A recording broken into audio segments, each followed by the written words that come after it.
Okay. Was that a good opening? Sure. If not, I'll steal a joke from later in the podcast. Perfect. I'm sure we'll make lots of good ones.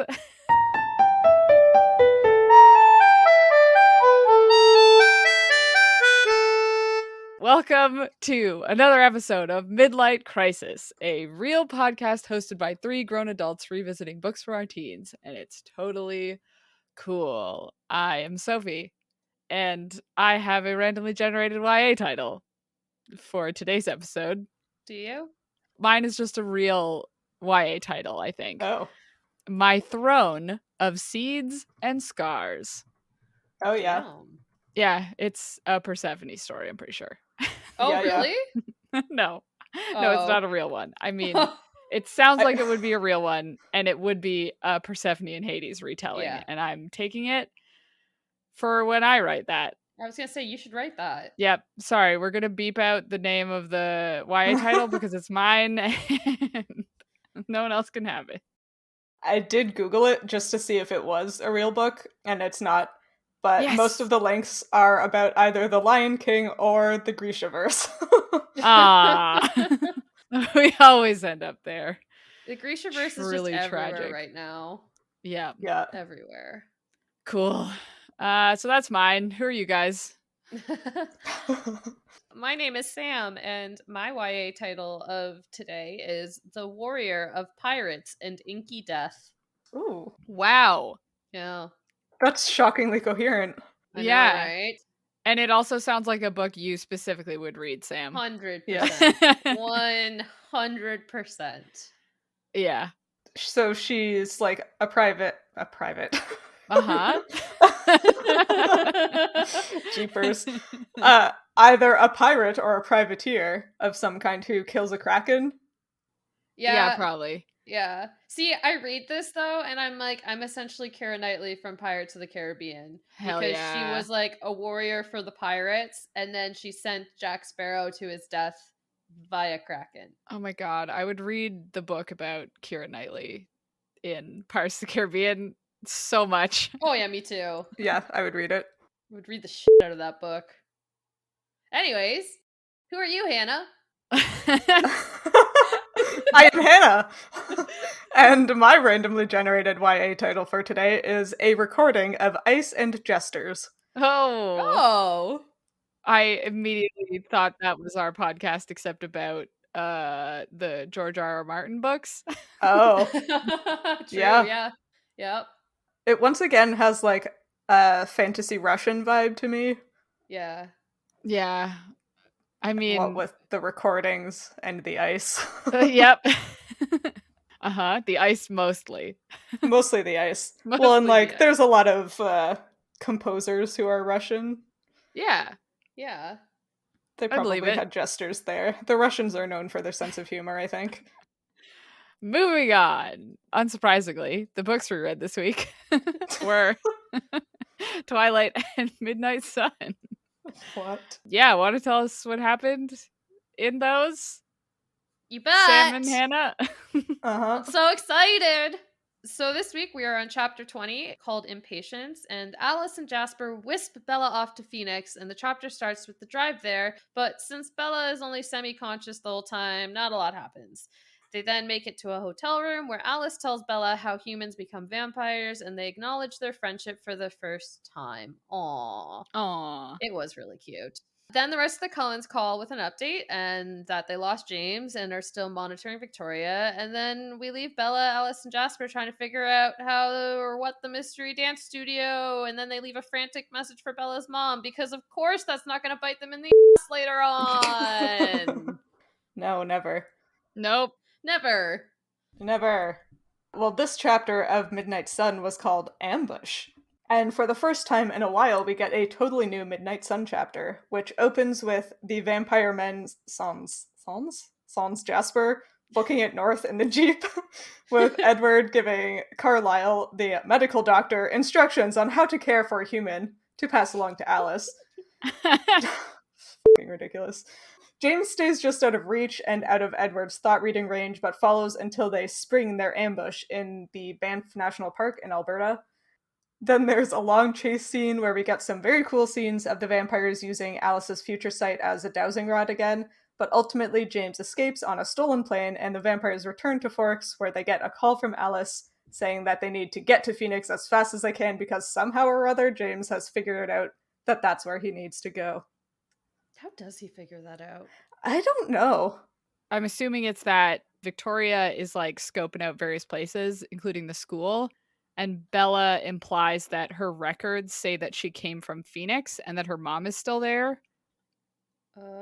Oh. They did specifically say that like she was going to go to Phoenix as part of their like diversion, right? They were trying to double bluff. Yes, I think you're right. I don't know that they said Phoenix where James could hear anywhere.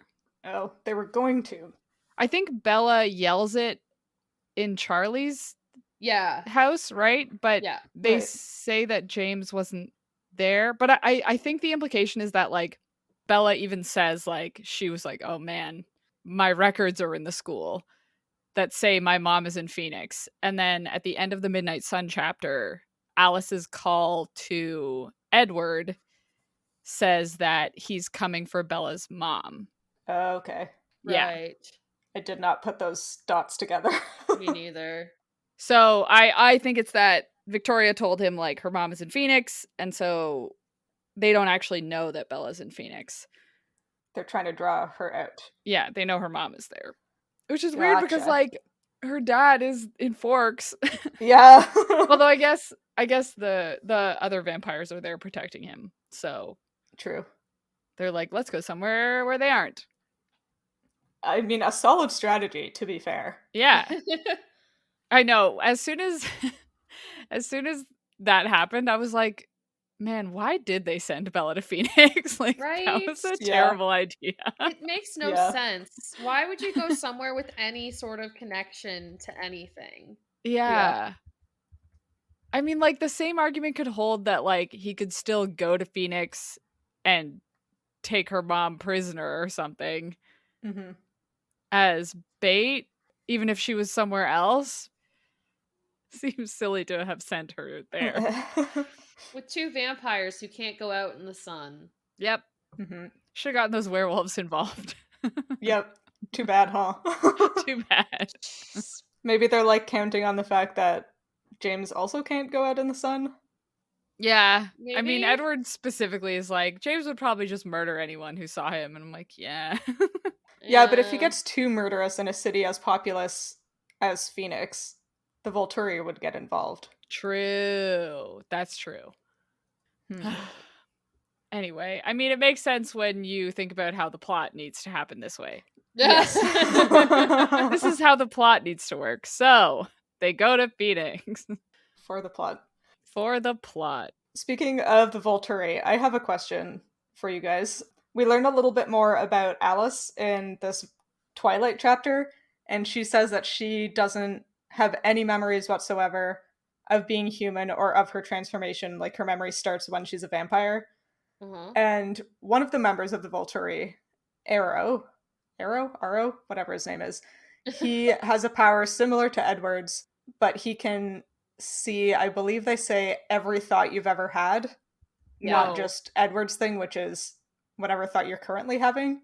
Yeah. So do you think if Alice and Arrow were like hanging out, would he be able to find her memories? Whoa. This is not really relevant, but I was thinking about it a lot.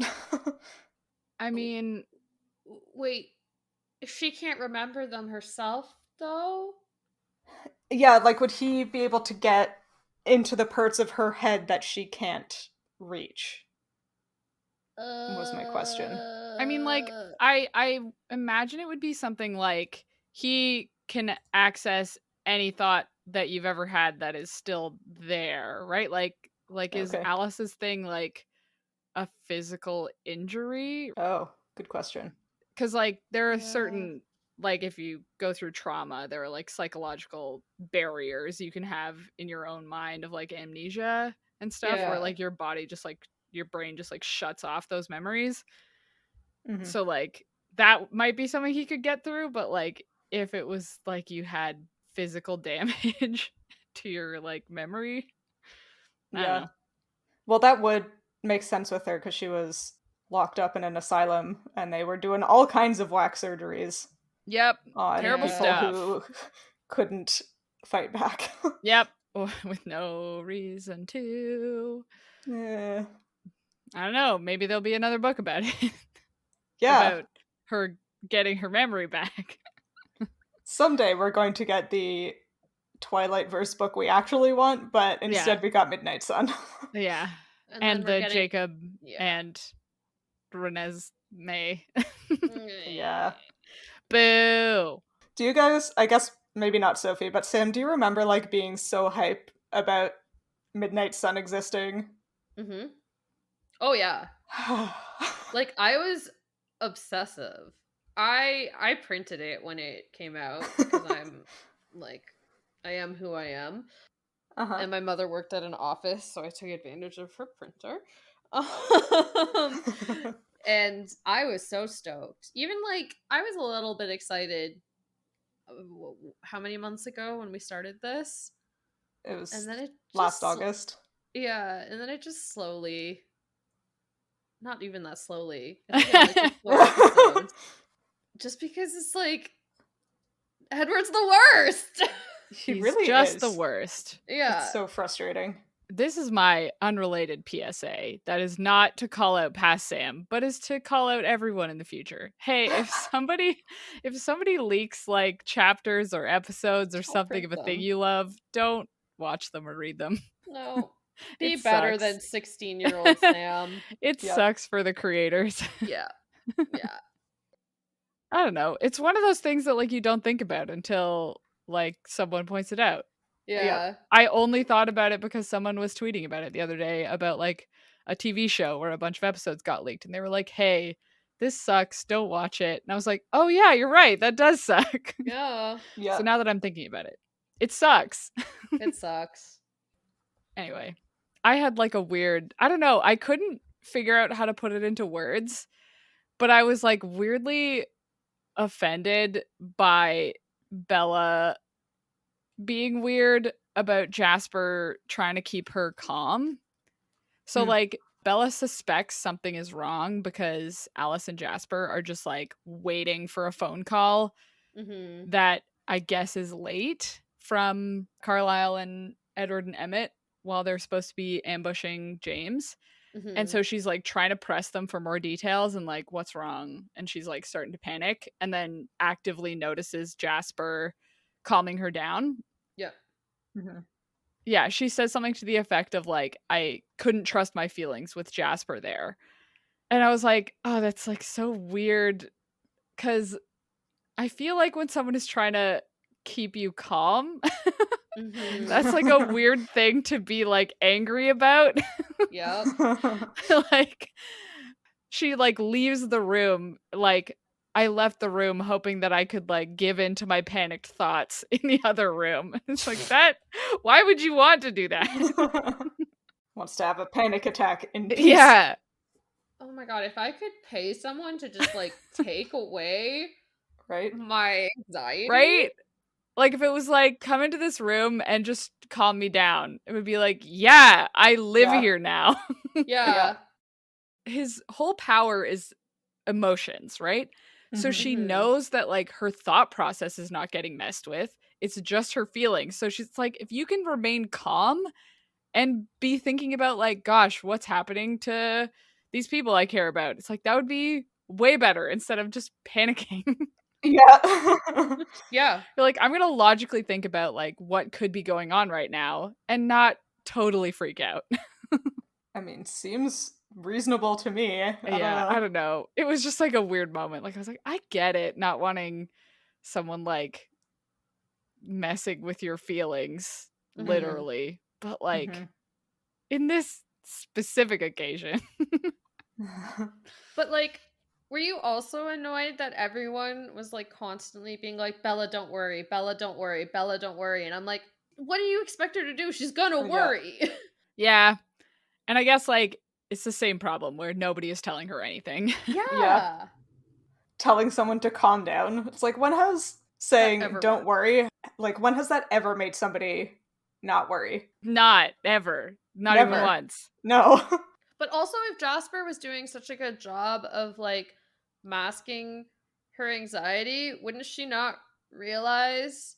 Yeah, I guess it's because, like, he can't control that she notices they're acting suspicious, right? Like, Right. Mhm. like it's a weird line to try and draw because it's like, well, is that a feeling or like a thought? And then how does the thought not affect the anyway, yeah. Yeah. Doesn't 100% make sense if you think about it too much. Welcome to Twilight. Welcome to Twilight. Did either of you guys have fun with that conversation where Alice talks a little bit more about vampire biology? Oh my gosh, so much fun. Yeah. Two very good references. So Uh-huh. Alice refers to vampires as like carnivorous flowers Yeah. and Mhm. sharks. Uh-huh. Both Two great things. Yeah. Yeah. I'll go first. So the carnivorous flowers thing was like, I looked into some because I was like, oh, I wonder if there's one that like is vampire like. And I mean, the closest one is obviously like a fly trap, Yeah. but it's not really vampiric. It's just predatory. Just Uh-huh. snaps closed on a fly and eats it. But it made me think because the context is she says, we're like carnivorous flowers, like very attractive to our prey. Mhm. And have you guys ever heard of those orchids that look like bugs? Yeah. Yeah, there's a kind of orchid, the hammer orchid, and it's not the only one. There's a couple that do stuff like this. But the orchid visually and like chemically, like it gives off scent to make it resemble a female wasp. Oh. Whoa. And so the male wasps go in to try and mate, and they take the pollen away with them. So yeah, so this kind of mimicry is called Puyanian mimicry, which I'd never heard before. What? Yeah, I was like, I've heard this example before, but I'd never heard the type of mimicry it was. Yeah. It has a name. The other example of Puyanian mimicry is Carrion Flowers, Oh. where they mimic like a dead corpse in scent and like other things look, I guess. Uh-huh. Texture, I don't know, to draw in insects like blowflies and stuff like that. Damn. Yummy. Yum. So Great. that one's probably not the one that the vampires do. I think it's the first one Yeah. where they look Yeah. super hot. So sexy. Yeah, it's funny because like it's only ever, I guess because it's only ever really the males who like hunt down females. Yeah. Right? Like it's Yeah. like the females are gonna be like, I'm gonna go out and find a dude. Although I guess like if it was moths or something, that would be what they do. But in the wasps, it's only ever the plants looking like female wasps. Never the other way around. And there was a sentence that was like, it's a theory that it's an arms race because the males get better and better at recognizing females of their own species. A skill to be proud of. Yeah. And the flowers get better and better at looking like those females. Oh my god, I love that. Yeah. It's wild. I just like, it's so funny to think about in like a human context. Like, I almost got it. That was not a human though. Darn. I'll get him next time. To be fair, that's like literally what happened to Bella. Yeah. True. Yeah. I love how we like saw this line of like, carnivorous flowers. I should do some research about that, and then went in entirely opposite directions. Oh yeah. Yeah. Where did you go? Perfect. Mine was like less exciting than yours, but I just wanted to share a factoid that I thought was really interesting because for some reason I was under the impression that carnivorous plants were like the minority, that there weren't very many of them. Apparently they're super common. They exist on every continent except Antarctica. There's over 600 species and they're like constantly still being discovered. And carnivory in plants has evolved separately at least 9 different times. Oh my god. It's more common than carcinization. Holy shit! Yeah. If you don't know carcinization, it's the process by which basically every crustacean eventually becomes a crab. Evolution just really wants things to be crabs. Apparently, what evolution wants more is for plants to eat bugs.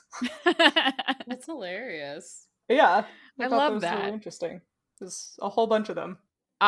When I was looking up carnivorous plants, I had never heard of the mechanism that bladderwort uses. I didn't realize yeah. I didn't realize there were aquatic carnivorous plants at Me all. neither.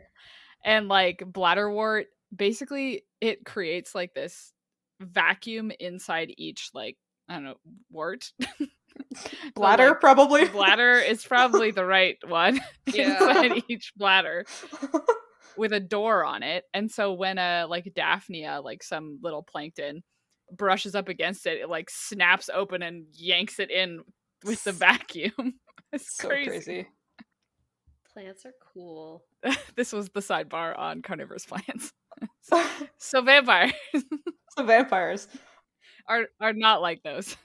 No, not really. They're very attractive to their prey and eat them is basically where the commonality stops. Yeah. I want to talk about the fact that vampires are like sharks. Uh-huh. And I had a very strong reaction to that because the three of us met because we worked at an aquarium together, and part of the things you do at an aquarium is you help feed the sharks. And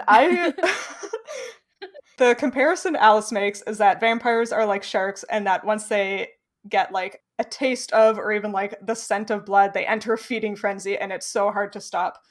And I have like vivid memories of many months on end trying to convince captive sandbar sharks that they should eat during feeding time.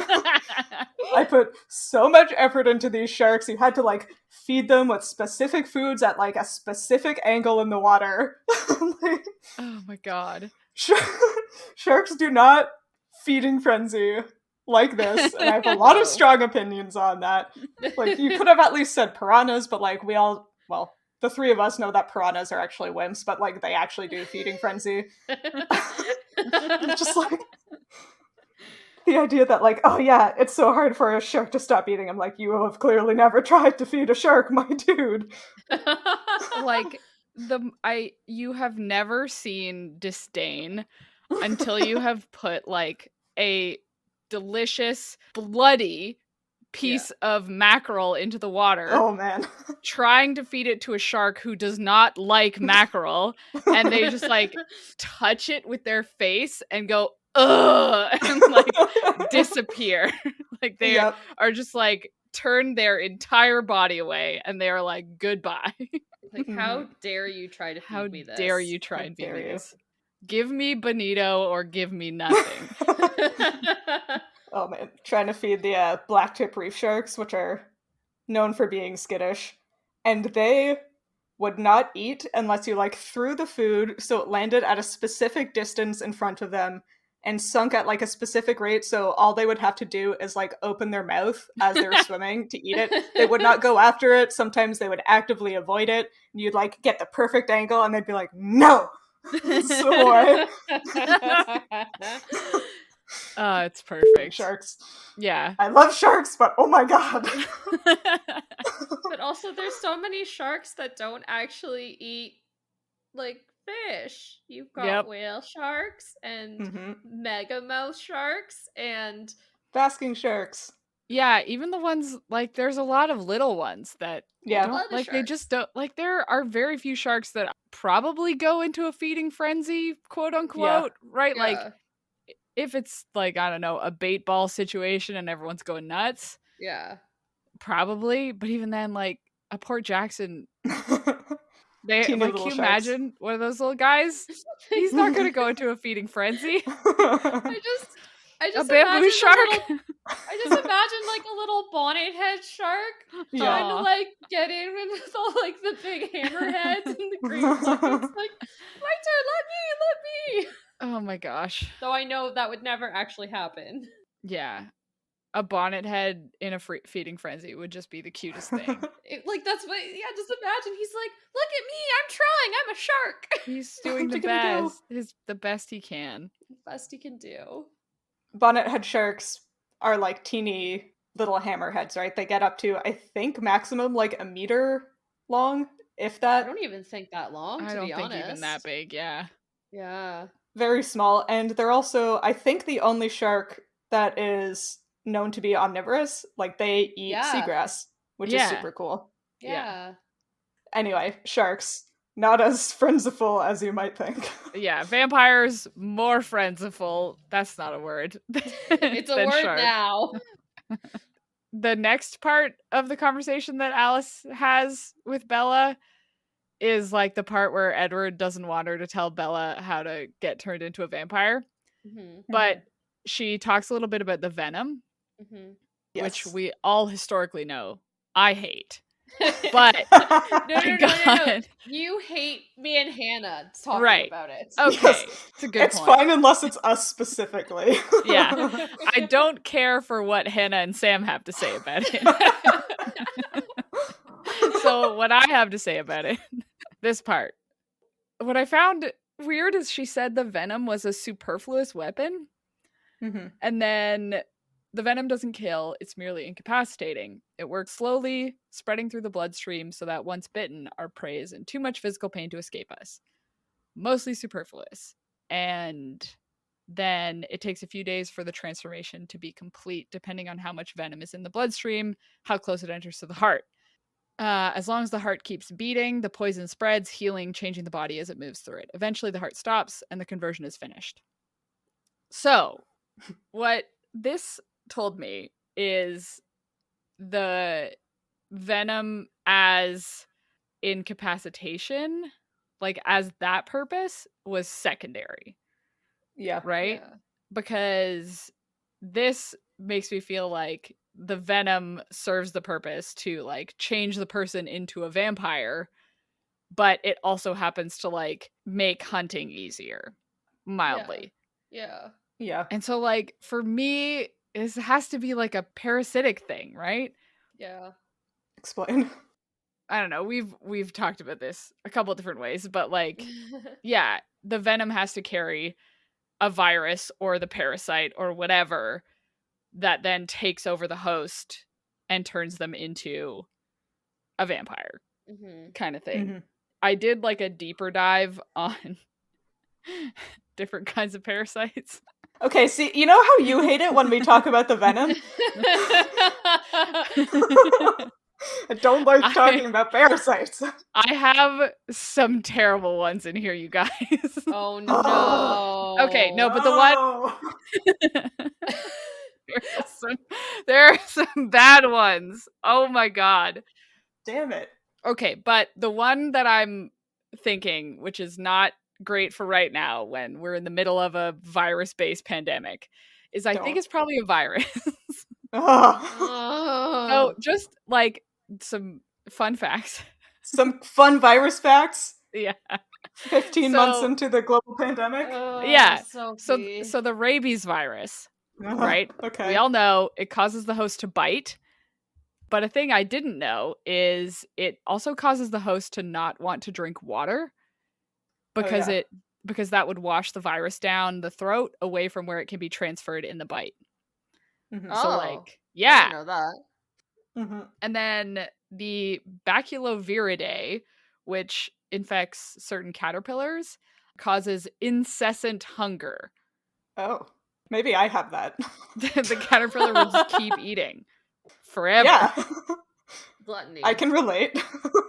Well, not forever, because here's the good part. Oh, no. Oh, good. Because the virus, once it has reached the point where it's ready to reproduce, it will cause the caterpillar to climb all the way up to the top of the tree. And then, here's the quote, dissolves the animal into goo. Raining down clumps of tissue and viral material for ingestion by future hosts. Ew. Ew. Yeah.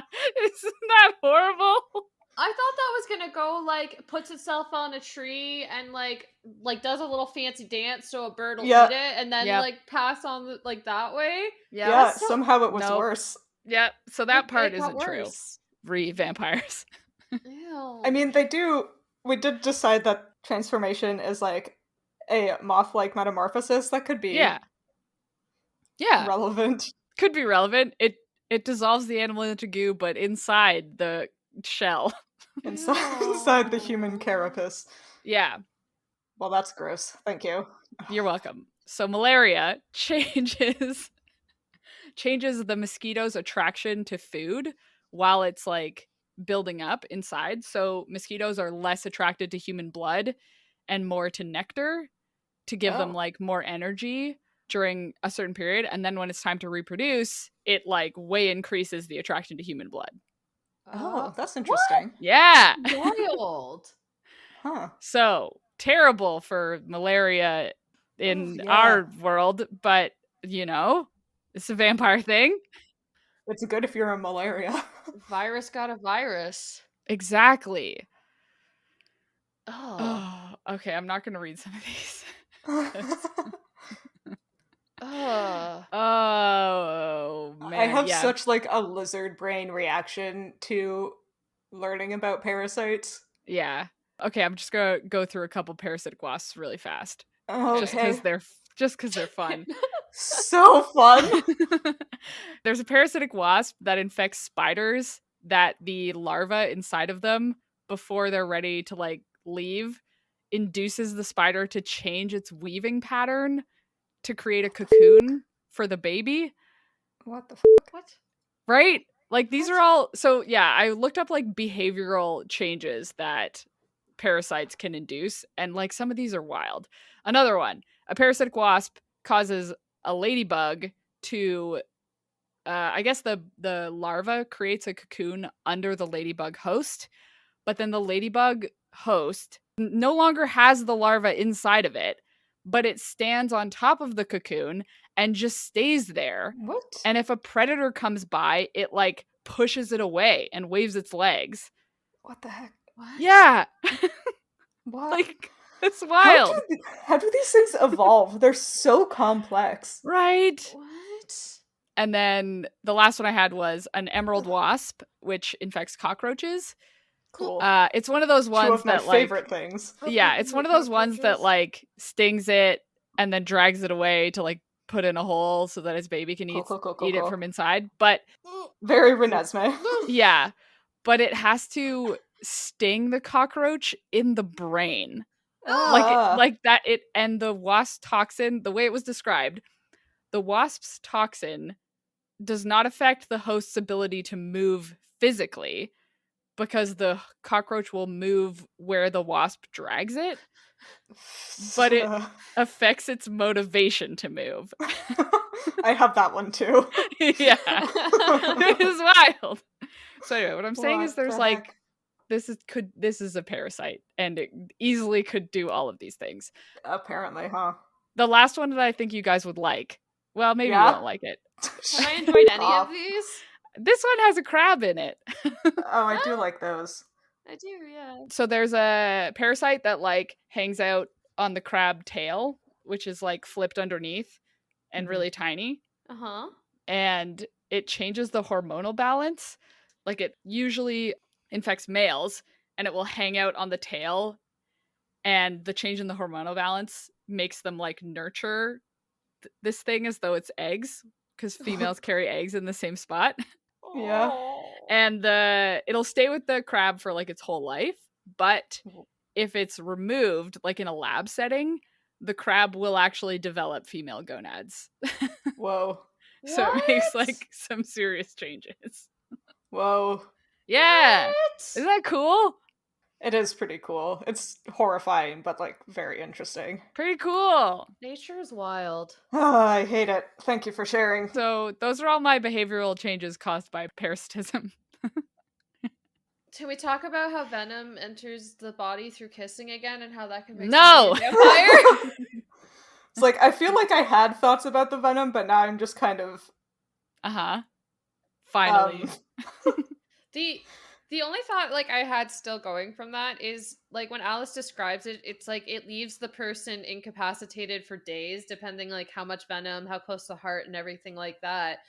And then I was like, how rare is it then for a vampire to be made? Because if they can't stop, which I know she goes into a little bit, but it's like if this person that's bitten and somehow they're getting through it, whatever, the vampire that bit them isn't around, and they're just like withering in this horrible pain in the middle of somewhere, like wouldn't just like another vampire come and finish them off too? Yeah, or like a person would show up. Yeah. Or like an animal. Yeah, or just like something to finish them off before it actually like the transformation finishes. I don't know, it just didn't seem advantageous to me for something to take days if what the days is withering and screaming horrible pain. The impression I got from what Alice said is that it is exceedingly rare for a vampire to be created by accident. Yeah. Yeah. And that like it has to be planned. A very deliberate choice on the end of the vampire who's doing it. Yeah. What would be interesting is if there was like, which isn't in this book, but if like in my wonderful examples, it was like, oh, and then there's a change when the parasite is ready to like move on to the next stage. So like if a vampire while hunting, like there was just a portion of its life where it would be like overwhelmed with the need. Well, it would be like, oh, I have to go hunting, but then like as soon as it like bit something, it was weakened or something, you know? Yeah. Like that was its reproduction response. Yeah. Passes out. Yeah, or just like becomes repulsed. Yeah. And stops biting. Yeah. And it's like, no, this human must become another vampire. I must make it my own. Yeah. I've decided. I mean, this like, listen, some of these parasites are like really messing with brain function. Yeah. So like maybe Carlisle feeling lonely. Yeah. Is part of it. Oh. Yeah. Well, and Rosalie's whole thing with Emmett where she was like, I desperately need this to be a vampire. Yeah.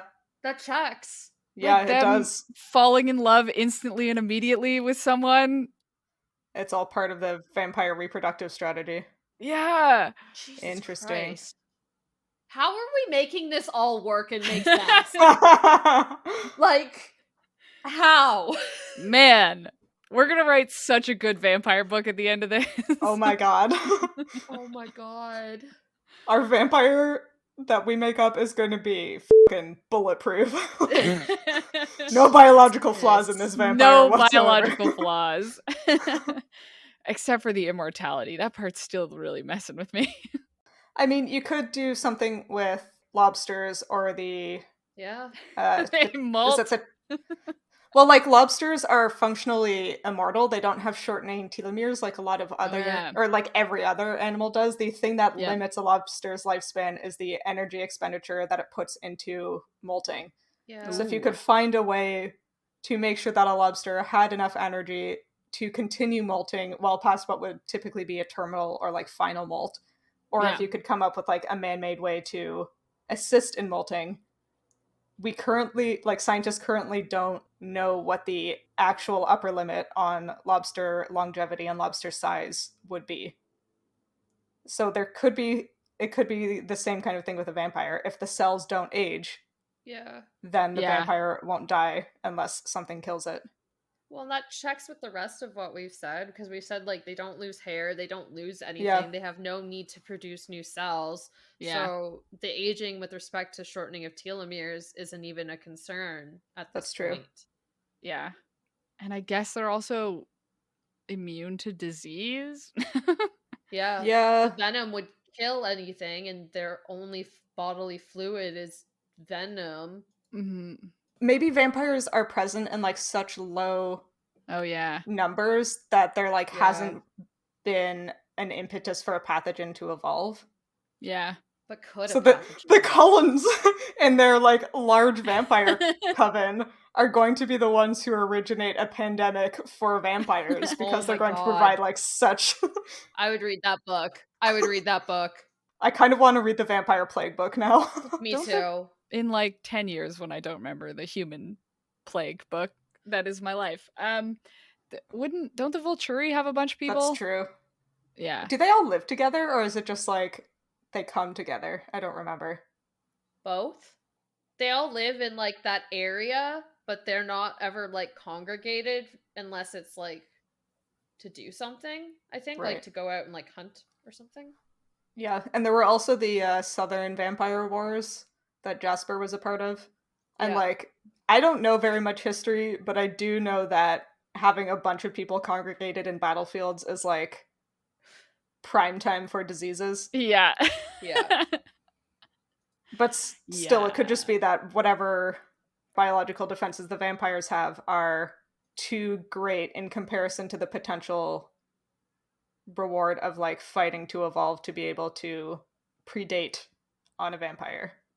Yeah, I bet they have like hella immune systems because they're Yeah. like their method of hunting is biting humans with their Oh, mouths true. and drinking their Yeah. blood, which is like a Biohazards. guaranteed way to get whatever horrible disease they have. True. But would they even have an immune system if their only bodily fluid is venom? It would have to be a venom-based immune So response. the venom has an immune response in it? Maybe? I guess I say immune system in like not the way we have an immune system, but Yeah. some kind of True. something. Can you get vaccinated against vampires? I think it would be more like, you know how you have to take small amounts of venom Yeah. Oh, yeah. to or just an anti-venom It would be after. an anti-venom, yeah. Would it be an anti-venom or like an anti-parasitic then? Like anti-malaria drugs? Ooh. Oh. Well, That's a good question. that's a great question. Uh, We don't have enough information yet. No. No. You know what we do have too much information about? uh-huh. Exactly where the James Has a place. dragged all of the Cullens hither and yon through Canada. Yes. Oh. Go on. It was just like, I don't know. I read this chapter last, and both Hannah and Sam texted in the group chat being like, there is so much opportunity for math for you.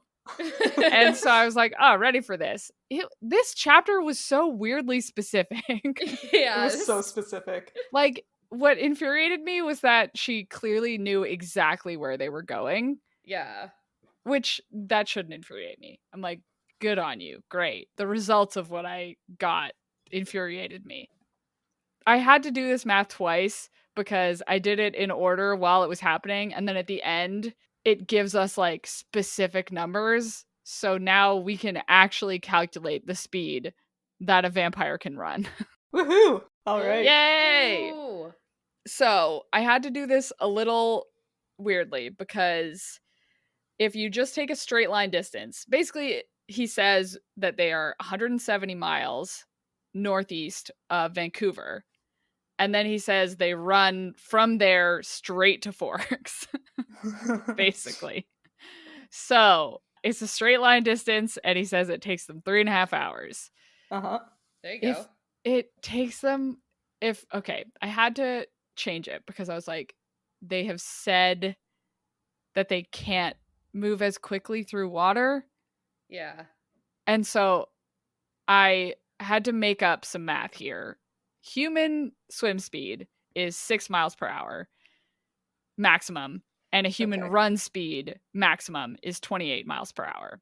Mm-hmm. So it's roughly 4 times faster. Mm-hmm. So I was like, I'm going to assume vampires have the same like Ratio. So I had to figure out how much was water because they swim through the Salish Sea to get to Forks. So I had to figure out how much was water, how much was land. At that rate, it was 55 meters per second. Oh. If it was a straight line, you know what goes 55 meters per second? Oh no. A f***ing Jeep Wrangler.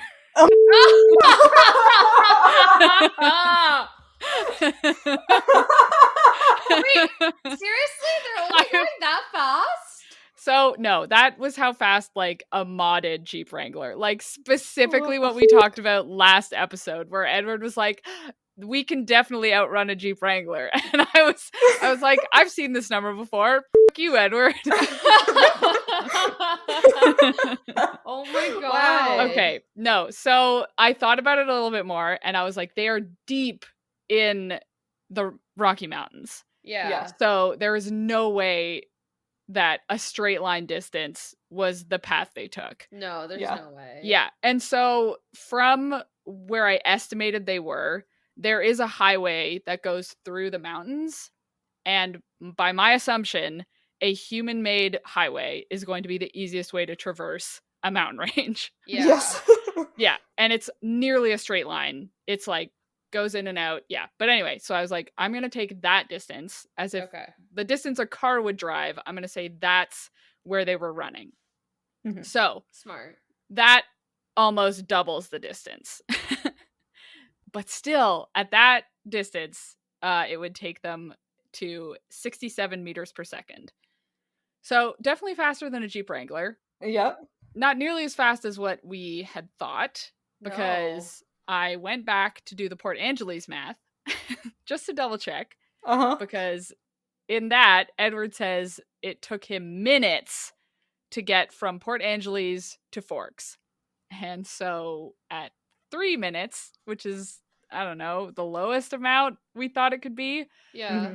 As 400 meters per second. Oh my gosh. And at 15 minutes, it would still be 80 meters per second. Oh. So if we're going by this new number, it would have taken Edward 40 minutes to get from Port Angeles to What the heck? Forks, which I guess is minutes. Yeah. A stretch. Yeah. Kind of Now a stretch. I'm more confused. Yeah, me too. I don't think Stephanie Meyer did math when she wrote this. Yeah, it's almost like she didn't do math when she wrote this. Weird. Can't imagine why she wouldn't.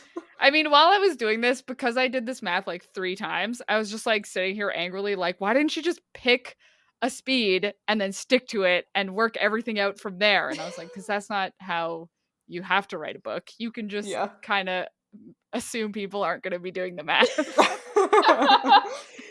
I feel like assuming that people aren't going to do exactly what we're doing is like the assumption you have to make when you're writing a book. Otherwise, you'd never be able to write a book. Otherwise, you'd be like, it's going to take me 18 years to cross-check all of my stuff. Anyway, so 67 meters per second is what will be going with from now on. But if anyone was curious, I'm pretty sure the path they took was they went west and then north to Lake Williston or Williston Lake, which is in BC. But like, y'all, there's so many lakes. So many. I got lost. There's so many lakes. Because I was using originally the like 84 meters per second, I had them placed like way up in the Northwest Territories. Like, and there are so many there's so many lakes in the territories. Yeah. Since they didn't mention anything about like a truly gigantic lake or a river until later, I'm assuming they didn't make it to the Northwest Territories because like the Great Slave Lake is like right there. Yeah. And the Mackenzie River. And I was like, I don't think they hit either of these. No. So probably Williston Lake. And then the river they mentioned later is probably the Fraser River. Yeah. Because that's nearby. Huh. So there you go. That is a less satisfying answer than I thought it was going to be. I was so mad when I got 55 meters per second that first time. I'm like really disappointed by that. Like that's a normal car going down the Autobahn. Like that's not that fast. Yeah. Like I was expecting this number, the calculation, to give me something wild. Yeah. Like I was expecting to be like, and they break the sound barrier. Yeah. I mean, I guess they're faster than a car, but barely. So 67 meters per second is 241 kilometers per hour. That's slower than the top speed of a Formula 1 car. Hey, there you go. See, I was like, there's no way. So Lewis Hamilton is actually faster than Edward Cullen. Yeah. So that's why Edward Cullen doesn't have that wild neck muscle situation. Yeah. Because he doesn't actually suffer that many G's. Yeah, he doesn't actually go that fast. Yeah. I mean, as the benefit, the side benefit, Bella doesn't have to worry about blacking out or having her lungs crushed by No. Edward going faster than 6Gs. That is good, That is good. to be clear. Yeah. You don't Yeah. want to accidentally kill your girlfriend by going too fast. Yeah, exactly. Because that's how Edward will do it. Yeah. It would be, yeah. Well, I also did some kind of unsatisfying math. Not as intense Ooh. as Sophie's math, but at the end of the chapter, James steals a private plane and he leaves and does not go back to Forks. So the implication is that he's going straight to Phoenix. And I thought, I've spent a fair amount of time in small planes. I don't think the endurance of a Cessna is that good. And I wanted to see if it would be able to make it from Forks. So the most common small plane in the world ever is the Cessna 172. It's been manufactured for like over 65 years. There have been more built in the world than like the next most common plane by like 1,000. There's a lot of these things. They're like a 4-seater small plane, lots of like different models and stuff. But they have a safe like maximum flight range of a little under 1,300 kilometers. And the flight distance from Vancouver to Phoenix is 1,980 kilometers, which means that a Cessna falls short of Phoenix by almost 700 kilometers unless he stops to refuel somewhere. I mean, that's really all I did, but like, there's no way he could have flown straight from Vancouver to Phoenix without stopping somewhere. Yeah, and stealing a different plane. Yeah, or like stealing fuel Yeah. or something. Yeah. I don't know. I was wondering, reading Twilight, like how James managed to get on a plane because I was imagining him in like a passenger plane. Yeah. But, you know, stealing it. Stealing it makes more sense. Yeah, it's probably a lot easier. Wouldn't it be hard to steal a plane? Yeah. Like, And I don't how know. does James know how to fly a plane? I feel like they talk about that at some point. I think if you know how to fly a plane, it's probably not that hard. People steal planes They don't have like keys all the time. I think they have keys to get into them. Oh, no, like ignition key. I don't think so. I think you just Okay. need to know the sequence. You don't have to put the propeller on like they did in cartoons. You do have to put it on, but it's with like buttons and shit. What? I know nothing. I'm sure someone Yeah. like James could probably figure it out. True. And he doesn't have to worry about dying, because even if he Yep. crashed it, he could Yeah, survive. what's gonna happen? That's such a good point. The only other thing I did was before they go on their cross-country adventure, Edward says that James can still see them from miles away. Oh, I missed that. Yeah. Me too. So it's right at the beginning, and it was like James, he would run up into the mountains, but it didn't matter because he could still see them even when it took him miles away. And I was like, that's miles, plural, is super far. So I looked up, as is tradition at this point, I looked up Yeah. an animal that has very good vision. Guys, did you know that the phrase eagle eye is like accurate? Yeah. Yeah. Eagles have the best eyes of Yeah. anything. So in 2020 vision terms, right? 2020 means based on human vision, which is like you can see things at 20 feet that you should be able to see at 20 feet. Like when your vision is worse, it'll be 20/30 or something, right? Mm-hmm. Yeah. And so if the number, so the 20, if the second number is lower, it means you have better than 20/20 vision. And if it's higher, it means you have worse than 20/20 vision. Yeah. And so an eagle has 25, right? So like, yeah. Okay. So it can see at 20 feet what humans can only see at 5 feet. So the claim is that eagles in flight can see a rabbit 2 miles away. What? Yeah. Huh. That's wild. But like 2 miles. Like That's so that, far. I would say, is on the very edge of what Edward means when he says James is miles away. Miles away. 2 miles. Exactly. Like 2 miles is exactly the lowest it could be for miles plural. Yeah.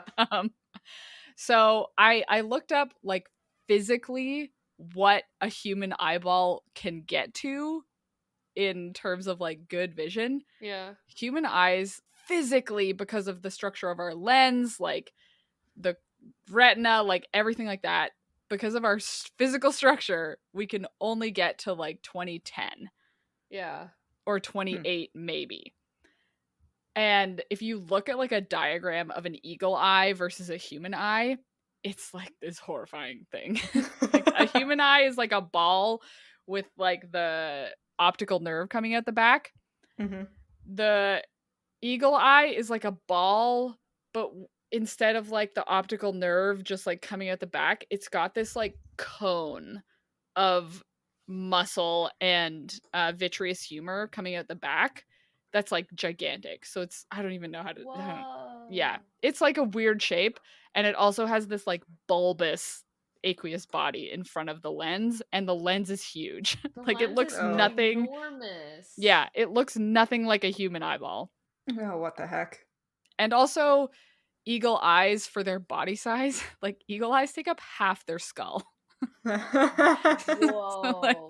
So I can understand like adjusting the human body, but if a vampire is going to have better than eagle vision, they're losing some brain mass, or they're like losing all of their sinuses. I don't know. There has to be some serious changes to the bone structure to fit more eyeball in there.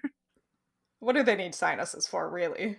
Exactly. Like they don't, I guess. They don't really breathe, so they can get rid of all of that. But like, man, a vampire skull probably looks real messed up, you guys. Yeah. So they can see better than an eagle and hear worse than an owl? Yeah. Huh. I guess if they're like based on accentuating a human. Yeah. Humans are visual predators. Yeah. Our other senses are terrible. Yeah. That's sort of what I was thinking, same with like the Venom thing. Like it makes sense that a parasite would emphasize like a bite, because like humans' weapon at one point would have been the bite, right? Yeah. Yeah. Like in our evolutionary history, it was more teeth based than claws based. Yes. So anyway, wow. Secretly vampires have like way more eyeball inside that head of theirs. Oh, I wonder if they lose some of their the parts of your brain that are good at hearing. I wonder if the eyeballs take up some of that. Oh space. yes. Uh-huh. Maybe that's it. I wonder if we can conflate this somehow with their changing eye color. Could we make that have something to do with it? Well, eagles also have golden eyes. True. Oh. So. But do eagle eyes turn red when they drink blood? No. I just had the worst thought ever. And it's that, what if they have space for those eyeballs because they don't have an endoskeleton anymore? They just have the exoskeleton. Yes. Well, in the like movies, they don't, like when they get limbs broken off, they look like they're made of stone. Like there's no separate bones. They don't have bones. They just have their diamond skin. Vampires are technically invertebrates. They're invertebrates. But I mean, that checks with the moth theory. Yeah, it checks with the moth. Yeah. They're moths that have been parasitized by something. What the fuck? But then how do they have the same kind of joints and everything that we have? How do they have knees and elbows and... What? Right. Because then wouldn't they just be like stiff block? My brain is having a really hard time and it's in a bad mental state right now. So this is like, but like I'm like spiraling out of control of like, how does this make sense? I mean it doesn't. It would make sense if the exoskeleton forms first, and so it forms over the human body. Mm-hmm. And so the same shape and like, right, like if it just forms where the skin is, then it would take the exact same shape that the skin takes. Yeah, but that still wouldn't account for your joints. I don't know other like ecdysozoans or exoskeletal creatures as well as I do like crustaceans, but crustaceans have soft parts at the joints so that they're able to bend. Do vampires have soft joints? But no, because then what would it be made out of? soft diamond, but that doesn't exist. If you looked really closely, it's just like really wrinkly because they just like fold it up. Oh my god, my brain just went somewhere really bad, and I'm just.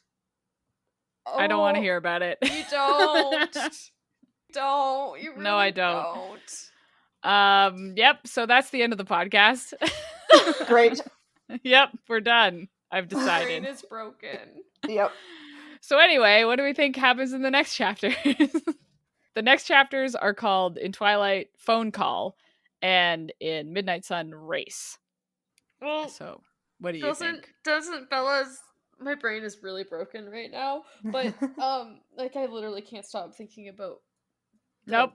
Yeah. Nope. Anyways, doesn't the phone call like bite Bella in the ass, and then doesn't James like call Bella and be like, "Don't tell anyone," and then she somehow escapes from 2 vampires, which like is so stupid, and then. I don't know. Edward probably is racing down from Forks to Phoenix. That's my guess. Yeah. Well, doesn't the end of the Midnight Sun chapter we read this week kind of overlap with what Yes. Twilight is going to be next time? I think so. Yeah. It seemed like it. They got like a panicked call that James is on his way to Phoenix. Yeah. Which didn't happen in Twilight yet. Yeah. Unless it happened, it does say that Edward got that call at 2:30 in the morning. And Bella is asleep at the end of Twilight. Yeah, but Alice explains that like Bella recognized like a room in her house, which hasn't happened yet. Because like James goes to the house because he doesn't actually get her mom. Like he never actually gets Renee, but like somehow he gets into the house and finds the house. Yeah. Dang. Yeah. And then I guess the Midnight Sun chapter is just going to be Edward angsting on a plane. And like a balaclava. I don't want to to hide from the sun. Look at a balaclava. Oh, great! Yeah, it's gonna be Something to great. look forward to. I can't wait to hear about 3 vampires getting on a plane and not have it completely glossed over like every other part of this book.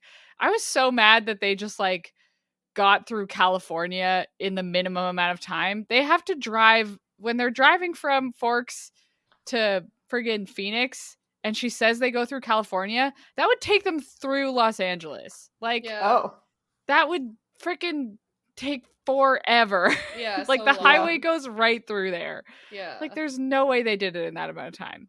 Also, how did they get through the Canadian border? Yeah, I was wondering that too. I just figured they were super rich and some... Wait, no!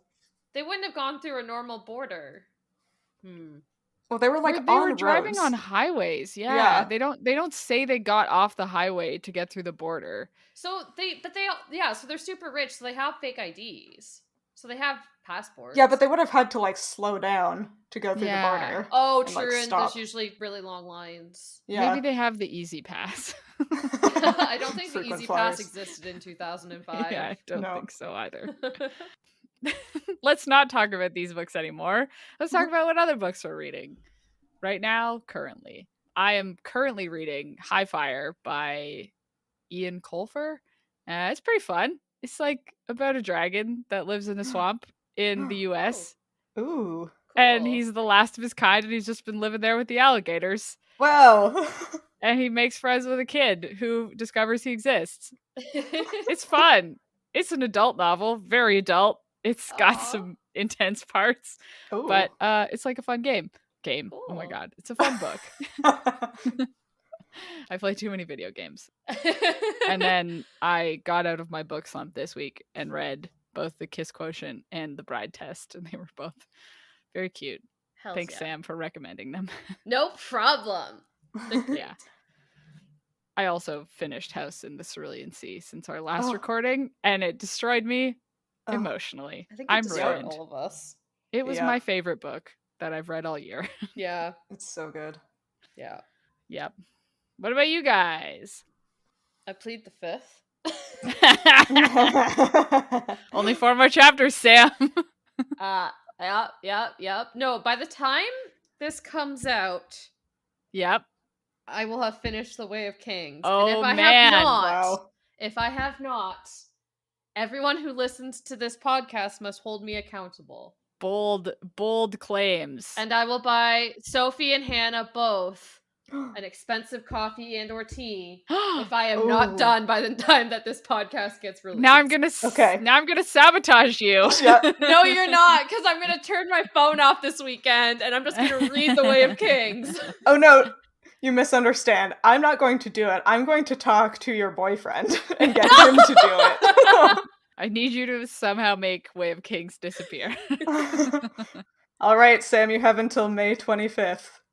I can do it. Okay, but I believe in you. Other than that, I also finished The Kiss Quotient this week, and it was great. I loved it. And then I'm reading, I don't remember if I was reading this last time, but I started Rule of Wolves by Leigh Bardugo, which is the follow-up to King of Scars in the Grishaverse, which we always come back to. And then I'm also listening to Thrawn, a Star Wars book on audio, which I gotta say, like, Star Wars audiobooks, like, they are top notch, like, best production value of audiobooks I have ever listened to. Yeah, I'm also listening to a Star Wars audiobook. I'm listening to Ahsoka by E.K. Johnson about the character Ahsoka. And the audiobook is narrated by Ashley Eckstein, who is the voice actress who played Ahsoka in every appearance she's had until The Mandalorian this last year. Oh my god, that's really so exciting. cool. Yeah, it's so cool. I gotta get that one. It's worth it. Star Wars audiobooks, man. Like, so good. They're so good. I'm also listening to A Court of Mist and Fury by Sarah J. Maas. It's fine. Tell me how you really feel, Hannah. What part are you at? Where are you? They just went back to Pharaoh's family's house in the human world to convince them to be a base where the queens can meet with the High Fae, I think. Kind of having a hard time following it. Yep. That's how I felt also. Yep. Okay, good. Yeah, it's fine. But the one I'm physically reading that I'm very excited about is the Dragons of Deltora Compendium, which is... Oh, nice. Yeah, so good. It's all 4 of the Dragons of Deltora, like, young reader books in one book, which is like the sequel to the Shadowland series, which is the sequel to the Deltora Quest series. They're so good. They're so also good. About 2 children and a man who go and find some dragons who are the last of their kind to save the world from Sisters 4 with poison breath who bring to the land a long slow death. Whoa. Anyway, if you liked this chapter of Midlight Crisis, consider rating and reviewing us on iTunes or your podcatcher of choice. You can talk to us and find fun-related content on social media. We are at Midlight Pod on Facebook, Instagram, Twitter, and TikTok, and all chapters of the show thus far are available on our website, midlightpod.podbean.com, and on YouTube. And if you, like Edward, have a human to take care of, you should make sure to feed them at least 3 times every 24-hour period, and hydration is important. Thanks for reminding me I need to hydrate myself. I need to go Hannah, take drink a drink your of water. water. Sophie, drink your water. Guys, this is a thirst trap. Drink your water.